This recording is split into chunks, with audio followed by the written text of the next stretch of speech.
Assalamualaikum warahmatullahi wabarakatuh. Perkenalkan, nama saya Mela Antila Olivia. Saya mahasiswa FPK UNAIR jurusan Aquakultur dengan NIM 1419111333020. Di sini saya ingin menjelaskan materi tentang manajemen kualitas tanah untuk budidaya. Tujuannya adalah untuk mendapatkan tanah dasar tambak atau kolam yang optimum untuk budidaya ikan ataupun udang. Jadi, kita bisa mengetahui bagaimana cara mendapatkan tanah dasar atau tambak kolam sebelum kita melakukan usaha budidaya ikan ataupun udang tersebut. Dan alat-alat yang dibutuhkan antara lain yang pertama akuarium, yang kedua sekop, dan ketiga ember. Bahan yang dibutuhkan yang pertama tanah, yang kedua CaCO3 atau kapur pertanian, yang ketiga urea, dan yang keempat TSP. Cara kerja. Yang pertama, masukkan tanah dengan ketebalan kurang lebih 10 cm. Kedua, balik dan jemur tanah selama 3-5 hari. Yang ketiga, masukkan air dengan ketinggian kurang lebih 50 cm selama 1-2 hari. Yang keempat, keluarkan air selama 1 hari. Keringkan lagi selama 1-2 hari dan ukur pH-nya. Yang kelima, berikan kapur CaCO3 sebanyak 1,5 ton per hektar. Yang keenam, keringkan selama 2-3 hari, kemudian padatkan. Yang ketujuh, beri lapisan kulit kerang dan pasir putih setebal 1 cm, kemudian isi air setinggi 20 cm. Yang kedelapan, tambahkan pupuk urea sebanyak 50-75 kg per hektar. Dan TSP sebanyak 25-30 kg per hektar. Sebar merata ke seluruh permukaan tanah. Yang kesembilan, lakukan pemupukan lagi setiap 2 minggu sekali. Berikan saponin sebanyak 50 kg per hektar atau 7 ppm selama 5-7 hari. Yang terakhir atau yang ke-11, tambahkan air hingga ketinggian 1,2 meter. Untuk lebih jelasnya, kalian bisa menyimak video berikut. Silakan menonton.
melakukan usaha budidaya, biasanya tanah dibalik dan dijemur selama 3-5 hari.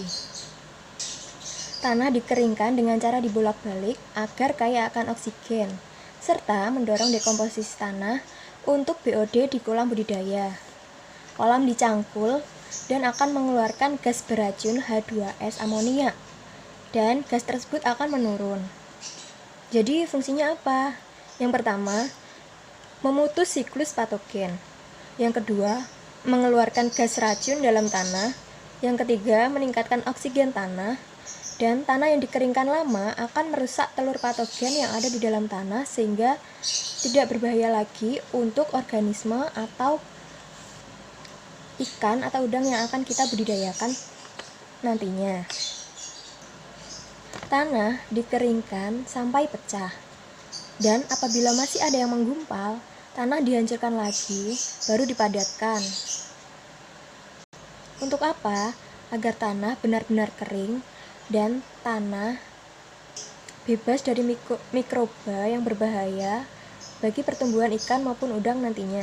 Tanah bisa dilakukan lebih cepat atau lebih lambat, itu tergantung dengan 3 faktor, yaitu yang pertama faktor intensitas cahaya, kedua kondisi tanah, dan yang ketiga kondisi pH tanah.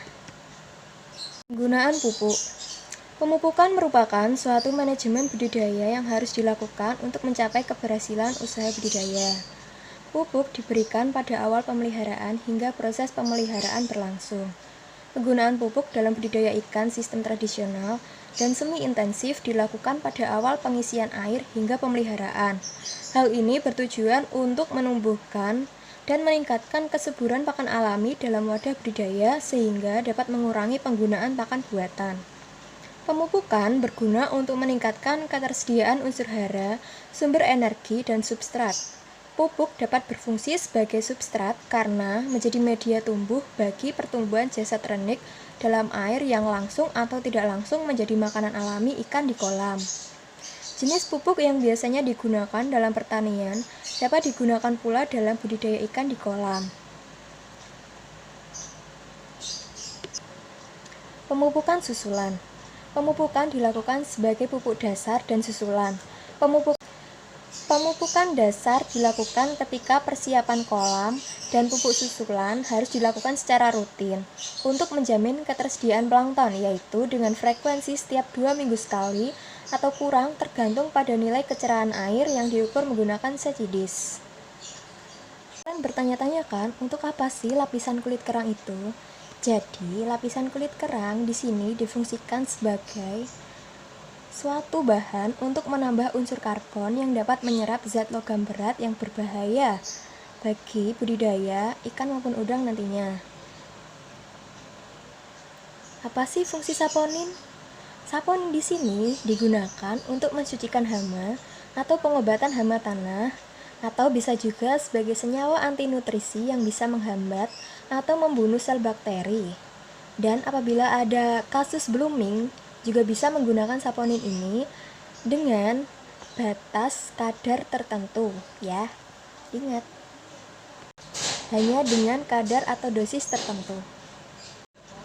Jadi, sebelum kita melakukan usaha budidaya ikan maupun udang, alangkah baiknya kita mengetahui, serta mempersiapkan lahan terlebih dahulu dengan melakukan pengapuran serta pemupukan tanah kolam.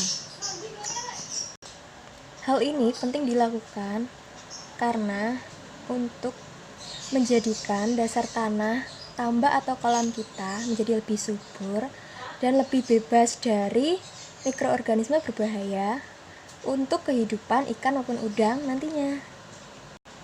Demikian yang bisa saya sampaikan. Saya minta maaf apabila ada banyak sekali kesalahan yang saya lakukan. Semoga ilmu yang saya berikan bisa bermanfaat bagi kita semua. Terima kasih karena sudah menonton. Tetap jaga kesehatan ya. Dah. Assalamualaikum warahmatullahi wabarakatuh.